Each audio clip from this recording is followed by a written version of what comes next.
ಒಂದು ಪುಟ್ಟ ಕಥೆಯನ್ನು ಓದಿದೆ, ನಿಮ್ಮ ಜೊತೆ ಶೇರ್ ಮಾಡಬೇಕು ಅನ್ನಿಸ್ತು. ಒಂದು ಮನೆ, ಮುದ್ದಾದ ಸಂಸಾರ. ಆತನಿಗೆ 3 ಮಕ್ಕಳಿರ್ತಾರೆ.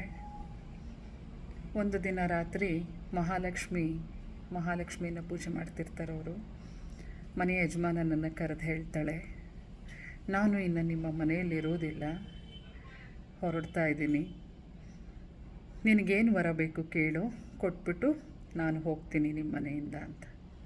ಅವನಿಗೆ ಸ್ವಲ್ಪ ಒಳಗಡೆ ಗಾಬರಿ ಆಗುತ್ತೆ. ಯಾಕೆ ತಾಯಿ ಇದ್ದಕ್ಕಿದ್ದಾಗೆ ಹೀಗೆ ಹೊರಟು ಬಿಡ್ಲು ಅಂತ. ಅಮ್ಮ, ಮನೆಯ ಎಲ್ಲ ವಹಿವಾಟನ್ನು ಮಕ್ಕಳು ಸೊಸೆಯರು ನೋಡ್ಕೋತಾ ಇದ್ದಾರೆ. ನಾನು ಅವರನ್ನು ಕೇಳ್ಕೊಂಬಂದು ಅವ್ರು ಏನು ಹೇಳ್ತಾರೋ ಆ ವರವನ್ನು ನಿನ್ನ ಕೇಳ್ತೀನಿ ಅಂತ.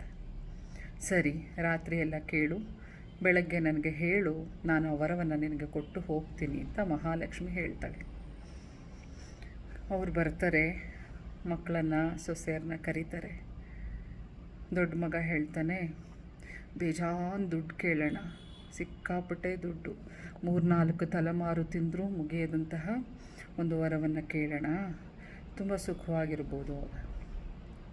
ಎರಡನೇವನು ಹೇಳ್ತಾನೆ, ಅಯ್ಯೋ ದುಡ್ಡಿದ್ರೆ ಭಾಳ ಕಷ್ಟ, ಕರಗೋಗ್ಬಿಡತ್ತೆ, ಇರಲ್ಲ, ಖರ್ಚಾಗ್ಬಿಡತ್ತೆ, ಜಮೀನನ್ನು ತೊಗೊಳ್ಳೋಣ, ಸಿಕ್ಕಾಪಟ್ಟೆ ಭೂಮಿಯನ್ನು ಮಾಡೋಣ, ಭೂಮಿನ ಯಾರೂ ಎತ್ಕೊಂಡು ಹೋಗೋಕ್ಕಾಗಲ್ಲ, ಅದು ಸ್ಥಿರವಾಗಿರತ್ತೆ ಅಂತ.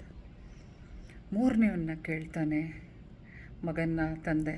ಅವನು ಹೇಳ್ತಾನೆ, ನನಗಿಂತ ನನ್ನ ಹೆಂಡತಿ ತುಂಬ ದೈವ ಭಕ್ತೆ, ಅವಳನ್ನು ಒಂದು ಸತಿ ಕೇಳ್ತೀನಿ ರೀ ಅಂತ ಕೇಳ್ತಾನೆ ಅವಳು ಹೇಳ್ತಾಳೆ ಆವಾಗ, ನೋಡಿ ನಾನು ಚಿಕ್ಕವಳು ಆದರೂ ಹೇಳ್ತಾ ಇದ್ದೀನಿ, ನನಗೆ ತೋಚಿದ್ದು ಹೇಳ್ತಾ ಇದ್ದೀನಿ.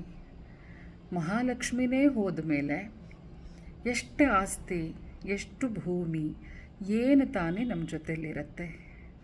ಅವಳಿದ್ದರೆ ಎಲ್ಲವೂ ನಮ್ಮ ಜೊತೆ ಇರುತ್ತೆ. ಹಾಗಾಗಿ ಅವಳು ಪ್ರೀತಿ ಇರೋ ಕಡೆ ಇರ್ತಾಳೆ.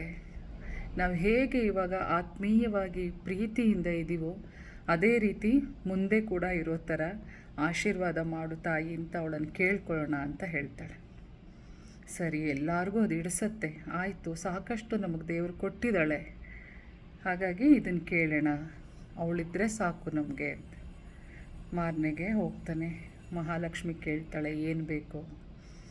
ನನಗೇನು ಬೇಡ ತಾಯಿ, ನಾವೆಲ್ಲರೂ ಹೇಗೆ ಇವಾಗ ಪ್ರೀತಿ ವಿಶ್ವಾಸದಿಂದ ಇದ್ದೀವೋ ಅದೇ ರೀತಿ ಮುಂದೆನೂ ಇರುವಂತೆ ಆಶೀರ್ವಾದ ಮಾಡು ಅಂತ. ಮಹಾಲಕ್ಷ್ಮಿ ಹಾಗೆ ವಾಪಸ್ ತಿರ್ಕೊಂಡು ಮತ್ತೆ ಗರ್ಭಗುಡಿಯಲ್ಲಿ ಹೋಗಿ ಕುಳಿತುಕೊಂಡ್ಬಿಡ್ತಾಳೆ ಅವ್ರ ಮನೆ ದೇವ್ರ ಗುಡಿಯಲ್ಲಿ. ಅವನಿಗೆ ಆಶ್ಚರ್ಯ ಆಗತ್ತೆ, ಇದೇನಿದು, ಈ ವರ ಕೇಳಿದ ತಕ್ಷಣ ಅಮ್ಮ ಆಚೆನೇ ಹೋಗಲಿಲ್ಲ, ಮತ್ತೆ ಬಂದು ದೇವ್ರ ಮನೆಯಲ್ಲೇ ಕೂತ್ಕೊಂಡ್ಲಲ್ಲ, ಅದಕ್ಕಿಂತ ಇನ್ನೇನು ಬೇಕು ನನಗೆ ಭಾಗ್ಯ ಅಂತ ಬಹಳ ಸಂತೋಷ ಪಡ್ತಾನೆ. ಪ್ರೀತಿ ವಿಶ್ವಾಸಗ ಅಷ್ಟು ದೊಡ್ಡದು. ಇವಾಗ ಅದರ ಕೊರತೆ ತುಂಬ ಇದೆ. ಎಷ್ಟು ಸಾಧ್ಯನೋ ಅಷ್ಟು ಪ್ರೀತಿ ವಿಶ್ವಾಸವನ್ನು ಹಂಚಬೇಕು. ಮದ ಮಾತ್ಸರ್ಯಗಳನ್ನು ಆದಷ್ಟು ಬಿಟ್ಟು ಎಲ್ಲರೊಂದಿಗೆ ಚೆನ್ನಾಗಿದ್ದು ಆಯಸ್ಸು ತುಂಬ ಚಿಕ್ಕದಾಗ್ತಾ ಇದೆ ಈಗಿನ ಕಾಲದಲ್ಲಿ. ಎಷ್ಟೊಂದು ನೋಡ್ತಾ ಇದ್ದೀವಿ ನಾವು. ಬಹಳ ಸಣ್ಣ ಪುಟ್ಟ ವಯಸ್ಸಿಗೆ ಸಾವು ನೋವುಗಳು.